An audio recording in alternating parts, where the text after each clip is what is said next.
At 73, Margaret from Cardiff discovered she had unknowingly thrown away £180,000 worth of happiness, not money, but something far more precious. By the time she realized her mistake, it was almost too late. If you're over 50, what I'm about to share could save you from the same devastating regret that haunts millions of European seniors every single day. Hello, my friends. Today, we're discussing something that keeps me awake at night, the silent mistakes that are quietly destroying the golden years of our lives. These aren't dramatic failures or obvious blunders. They're subtle, seemingly harmless choices that compound over time like interest in reverse, stealing away our joy, our health, our relationships, and our peace of mind.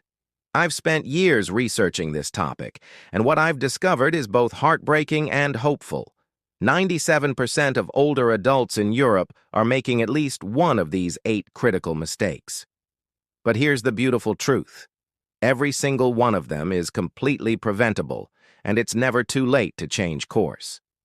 So settle in, because the next 10 minutes could be the most important ones you spend today. Mistake 1. Living in the waiting room of life. The first mistake is perhaps the most tragic. Treating your current life as a waiting room for some future event that may never come. Picture Hans from Munich, who spent 5 years saying, "When my pension is sorted, then I'll travel to see my grandchildren in Amsterdam." When his health deteriorated suddenly, those trips never happened. Or consider Marie from Lyon, who postponed learning Italian because she thought she'd have plenty of time later. Later never came. This waiting room mentality is a thief. It steals today's possibilities while promising tomorrow's dreams. The cruel irony is that we often have more freedom in our later years than we've had in decades, yet we squander it waiting for the perfect moment. The shift is simple but profound. Stop asking when and start asking how. Instead of, "When will I have enough money to redecorate?" Ask, "How can I make my space more beautiful with what I have today?" Your life is happening right now, not in some distant future that may never arrive. Mistake 2.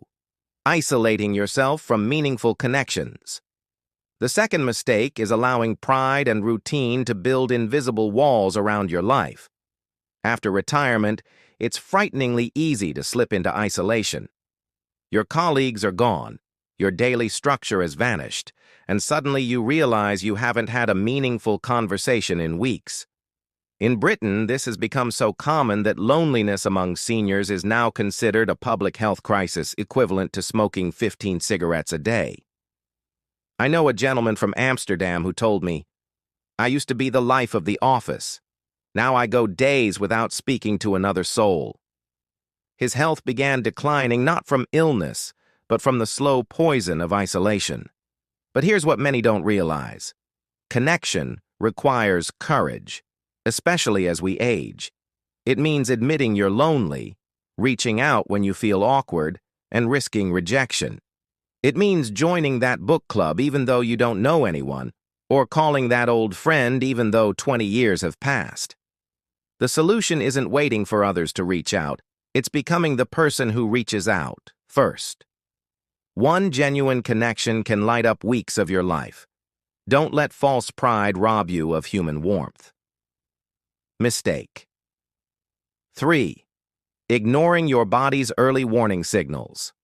The third mistake is treating your body like an old car that just needs to keep running rather than a sophisticated machine that deserves proper maintenance.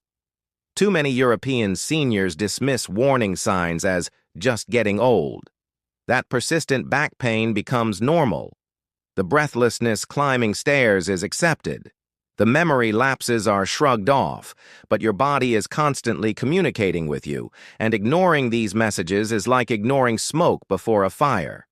Consider Elena from Barcelona, who ignored her dizzy spells for 2 years, attributing them to age. When she finally saw a doctor, they discovered a simple medication adjustment could have prevented months of falls and the fear that had begun controlling her life. Our healthcare systems in Europe are excellent, but they can't help us if we don't advocate for ourselves. The key is distinguishing between the normal changes of aging and the warning signs that require attention. Create a simple health diary. Note changes in energy, sleep, pain, or mood. Don't be embarrassed to ask questions. Remember, every small intervention today prevents a major crisis tomorrow. Your future self will thank you for paying attention now. Mistake 4. Holding on to toxic resentments. The fourth mistake is carrying emotional baggage that's slowly poisoning your present happiness. Resentment is like drinking poison and expecting the other person to suffer.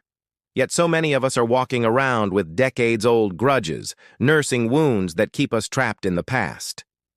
I've met people who spend more energy hating their ex-spouse than they do loving their grandchildren. Think about Thomas from Vienna, who spent 15 years angry at his brother over their father's inheritance. 15 years of family gatherings ruined, 15 years of his children missing their uncle, 15 years of bitter thoughts corroding his peace of mind. When his brother had a heart attack, Thomas realized he'd wasted precious time on anger that served no one. This doesn't mean becoming a doormat or forgetting genuine wrongs. It means choosing your mental freedom over the satisfaction of being right. It means asking yourself, is this resentment serving me or am I serving it? Forgiveness isn't about the other person. It's about liberating yourself from the prison of perpetual anger. Some wounds may never fully heal, but you can choose to stop picking at them. Your mental peace is too valuable to sacrifice on the altar of old grievances. Mistake 5. Neglecting your mental stimulation and growth. The fifth mistake is believing that learning and growth are for the young. The human brain remains remarkably plastic throughout our lives, yet many people mentally retire long before they physically retire. They stop reading challenging books, avoid new technologies, and dismiss unfamiliar ideas with, "I'm too old for that nonsense." This mental stagnation is devastating. When we stop learning, we don't just maintain our current capabilities, we actively lose them. The brain, like a muscle, atrophies without exercise. Look at Ingrid from Stockholm, who at 68 decided to learn digital photography. Not only did she discover a passion that brought her immense joy, but the mental challenge of mastering new technology improved her memory and confidence in other areas of life. She now teaches photography workshops and has found a new purpose she never expected. The antidote is curiosity. Choose one new thing each month to explore. It could be learning 3 words in a new language, trying a recipe from a different culture, or understanding how your smartphone's camera works. The subject matters less than the act of stretching your mind. Remember, every new skill you develop is a gift to your future self and a powerful defense against mental decline. Mistake 6. Living beyond your means to impress others. The 6th mistake is sacrificing your financial security to maintain appearances or fulfill others' expectations. Many European seniors are caught in a devastating trap, using their savings to fund lifestyles they can't afford, often to avoid disappointing adult children or to maintain social status. They pay for grandchildren's expensive holidays, cover their children's mortgages, or maintain homes that are far too costly for their actual income. Consider Roberto from Rome, who spent his entire pension fund helping his son's failing business, leaving himself dependent on minimal state benefits. His generosity came from love, but it destroyed his own security and ultimately created more problems for the family he was trying to help. This isn't about becoming selfish. It's about being realistic. Your financial independence is a gift to your family, not a burden. When you're financially secure, you're not a worry for your children. You're a source of stability. Learn to say no with love. I care about you deeply, but I can't afford to help financially right now. Your worth isn't measured by your ability to solve everyone else's problems with money. Set boundaries that protect your future while still expressing your love in ways that don't compromise your security. Mistake 7. Avoiding difficult but necessary conversations.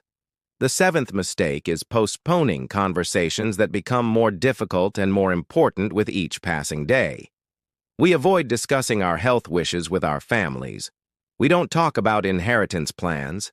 We never express our deepest feelings to people who matter most.